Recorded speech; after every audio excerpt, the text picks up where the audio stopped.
Hello guys, എല്ലാവർക്കും അച്ഛൻ TV വ്ളോഗ്സിലേക്ക് സ്വാഗതം. അപ്പോൾ ഇന്ന് നമ്മൾ നമ്മുടെ വീട്ടിൽ നിറച്ച് റോസാപ്പൂ ഉണ്ടായിട്ടുണ്ട് കേട്ടോ. അപ്പോൾ മഴ പെയ്തപ്പോൾ ഒക്കെ കൊഴിയാറായി തുടങ്ങി. അപ്പോൾ നമ്മൾ വിചാരിച്ചു അതുകൊണ്ട് റോസ് വാട്ടർ ഉണ്ടാക്കാമെന്ന്. അപ്പോൾ നിങ്ങൾക്കും കൂടി കാണിച്ചു തരാൻ ചോദിച്ചു കേട്ടോ. അപ്പോൾ നമ്മുടെ റോസാപ്പൂവൊക്കെ നമ്മൾ പൊട്ടിച്ചെടുക്കാം കേട്ടോ. കുറേ പൂ ഉണ്ടായിട്ടുണ്ടായിരുന്നു കേട്ടോ. അതൊക്കെ നമ്മൾ പൊട്ടിക്കാണ്ട് വെറുതെ കൊഴിഞ്ഞു പോയിട്ടാ. അപ്പോഴാണ് ആലോചിച്ചത് നമുക്കപ്പോൾ റോസ് വാട്ടർ ഉണ്ടാക്കാമല്ലോ എന്ന്. അപ്പോൾ നമ്മൾ പൂവൊക്കെ പൊട്ടിച്ചെടുത്തു കേട്ടോ. അപ്പോൾ നമുക്ക് ഇത്രയും പൂ കിട്ടിയിട്ടുണ്ടായിരുന്നു കേട്ടോ.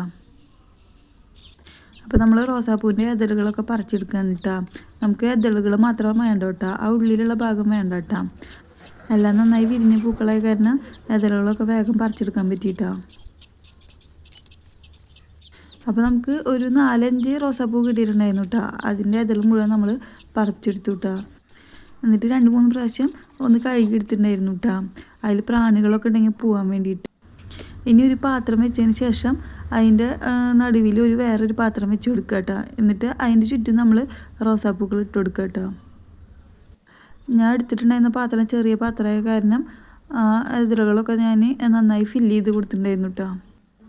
ഉള്ളിൽ വെച്ചിട്ടുള്ള പാത്രത്തിൽ റോസാപ്പൂ ഒന്നും ഇടരുത് കേട്ടോ.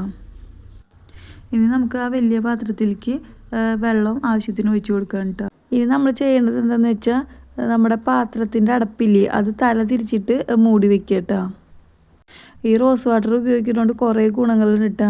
നമുക്ക് മോയ്സ്ചറൈസറായിട്ടും ക്ലെൻസറായിട്ടൊക്കെ ഇത് ഉപയോഗിക്കാം കേട്ടോ. പിന്നെ മുഖത്തുള്ള കുരുക്കളും അതൊക്കെ മാറാൻ സഹായിക്കും കേട്ടോ. ഇനി നമുക്ക് പാത്രം തുറന്ന് നോക്കുമ്പോൾ ആ ചെറിയ പാത്രത്തിൽ നമുക്ക് റോസ് വാട്ടർ കിട്ടിയിട്ടുണ്ടായിരിക്കും കേട്ടോ. അതാട്ടോ ശരിക്കുള്ള റോസ് വാട്ടർ എന്ന് പറയണത്. ആ റോസ് വാട്ടർ കുറച്ച് കാലമൊക്കെ നമുക്ക് ഫ്രിഡ്ജിൽ വെച്ച് സൂക്ഷിച്ചാൽ ഉപയോഗിക്കാൻ പറ്റും കേട്ടോ. നാശാവൊന്നുമില്ല. പിന്നെ നമ്മുടെ വലിയ പാത്രത്തിലുണ്ടായിരുന്ന റോസ് വാട്ടർ നമുക്ക് റോസാപ്പൂവിൻ്റെ ഇതളൊക്കെ കളഞ്ഞതിന് ശേഷം എടുക്കാം കേട്ടോ. അത് 1-2 ദിവസം മാത്രമേ ഉപയോഗിക്കാൻ പറ്റുള്ളൂ. അപ്പോൾ നമ്മുടെ വീഡിയോ ഇഷ്ടമായി സബ്സ്ക്രൈബ് ചെയ്യാൻ, ഷെയർ ചെയ്യാനും ലൈക്ക് ചെയ്യാനും മറക്കല്ലേ.